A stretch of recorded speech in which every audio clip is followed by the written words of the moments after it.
National Ag Awareness Week recently kicked off at the Georgia Freight Depot in Atlanta. Hundreds gathered in the state's capital to hear from Governor Nathan Deal while also getting an update on Georgia's #1 industry.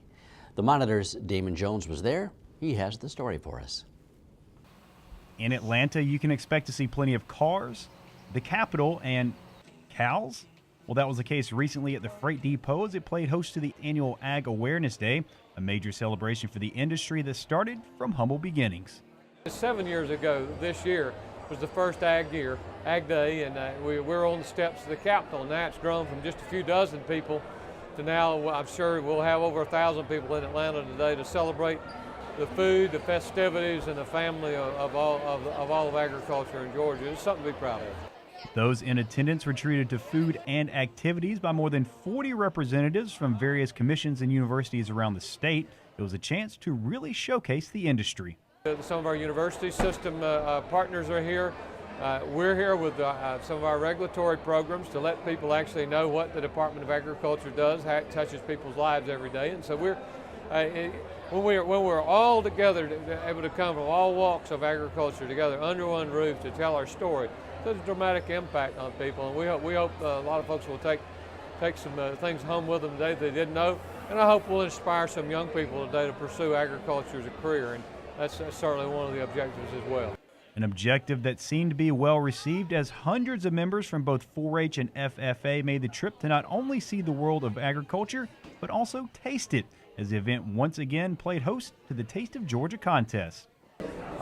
It's actually tremendous. We have a lot of children coming through today. A lot of them have farm backgrounds, so they probably know where their food comes from. But just in general, I think a lot of people are disconnected and don't realize that we produce a lot of the food we eat here in the state, and we export a lot of it out. But it's important for them to understand that we do grow the food, and it's important to have a viable ag industry in the state.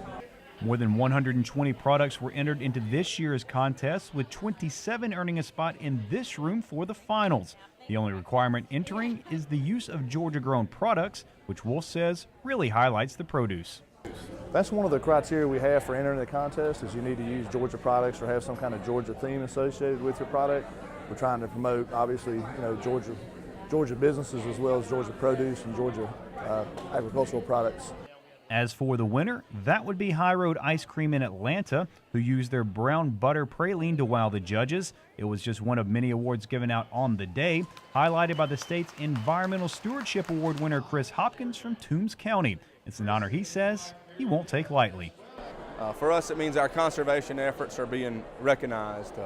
As farmers, it is our responsibility to be conservationists of the land that we make a living from. So we're extremely pleased that conservation is recognized by the state. For me, conservation, it hits home. I take it very near and dear. 100 years from now, no one will probably know who Hopkins Farms is, but that same piece of land, someone else will be making a living from it. So if we as a farming operation don't take care and conserve those resources, we're being unfair to the next, second, third, fourth generation that follows us behind. So not only is it something we should do, it's something we must do. As for why this event was held in Atlanta, Commissioner Black says it gives the urban community a chance to hear the message. Taking pride in what we do in Georgia, which is, agriculture still being #1 in our state, and has been in the past, and I think will be in the future. We have an opportunity to tell that story and get those urban members in here. We'll find that we have friends all throughout Georgia that want a good, strong, vibrant agricultural economy and want policies at the state level that help protect that for the future. For the Georgia Farm Monitor, I'm Damon Jones.